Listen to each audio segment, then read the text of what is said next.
Hello, Taurus, Sun, Moon, Rising, and Venus Signs. Kamusta kayo? Sana po ay nasa mabuti kayong kalagayan. Welcome back po sa Star Tarot. Kung bago kayo dito, welcome din kayo. Thank you sa inyong support. I truly appreciate it. God bless you all. Taurus, paunang mensahe po ninyo ay sunshine.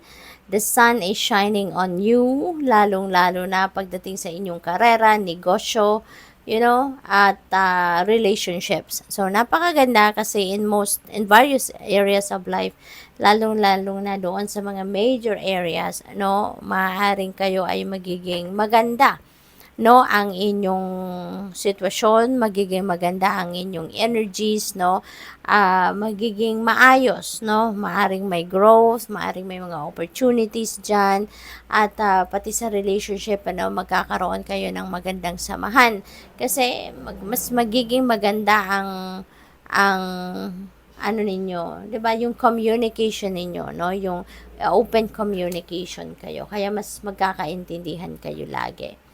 Tough and trying times, tough times ahead, think long term and make decisions accordingly.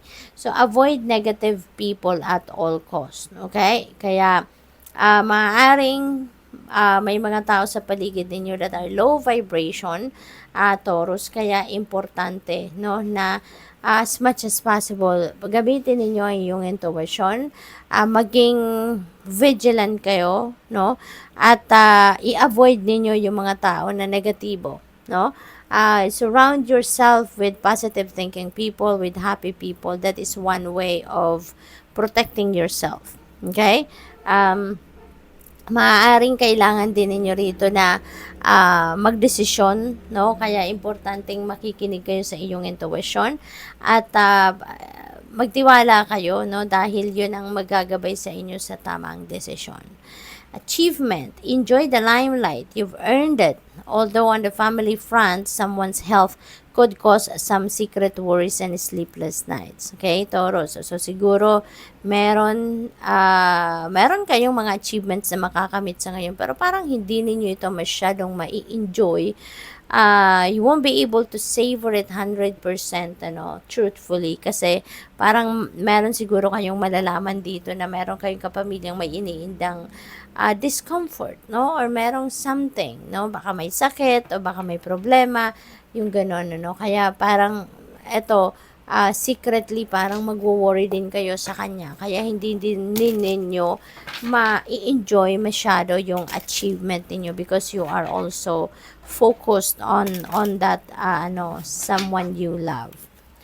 We have 5 of Swords. Ayan. So, dito sa 5 of Swords energy, Taurus, this is parang meron kayo siguro dito transactions, meron kayong kausap na hindi kayo nagkaintindihan, hindi kayo nag-agree doon sa subject na pinag-uusapan ninyo, Taurus? Kaya maybe you have walked away from that person or baka that person have walked away from you, So, maaring ganon. We have number 7, Chariot energy. Ayan, this is a moving on energy, Taurus. This is also travel energy. Kaya maaaring merong babiyahe sa inyo rito. Baka merong kayong pupuntahan. This could be a long drive. This could be a road trip, Baka din, ang iba sa inyo, baka nagtitingin-tingin ng bagong sasakyan, Baka balak ninyong bumili ng sasakyan and maybe you are shopping for a vehicle sa ngayon. Nanggagaling din kayo rito sa isang masalimuot na sitwasyon, pero ang maganda rito na pagtagumpayan ninyo ito, na pagtagumpayan ninyo ito, kaya maaaring mas confident kayo sa ngayon about yourself, na kung ano man ang may encounter ninyo in the near future, kung may problema man, kayang-kaya nyo na ito. Kasi nanggagaling kayo sa tagumpay. So, mas confident, mas assertive kayo sa ngayon. Queen of Pentacles, beautiful energy. This is finances, Magiging maganda ang inyong sitwasyon pangkaperahan.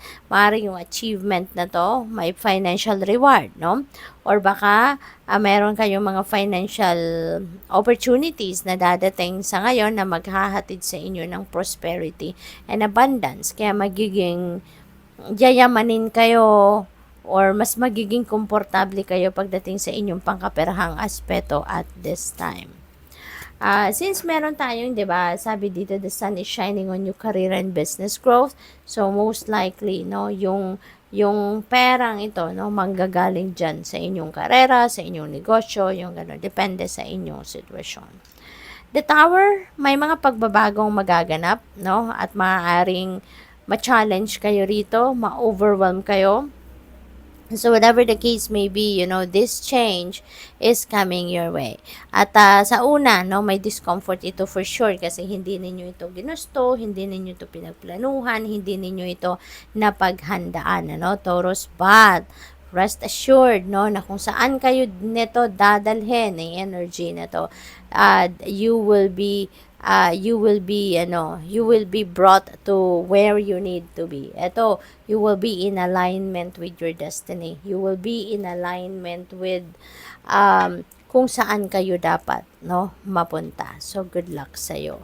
What else? We have Magician energy. Ayan. So, dito sa Magician, this is a new beginning energy, Taurus. So, definitely, maaaring related yan dito, no? May pagbabago din dito, no? Or it could be a different scenario for some of you. But definitely, sa Magician, magtatayo na kayo rito.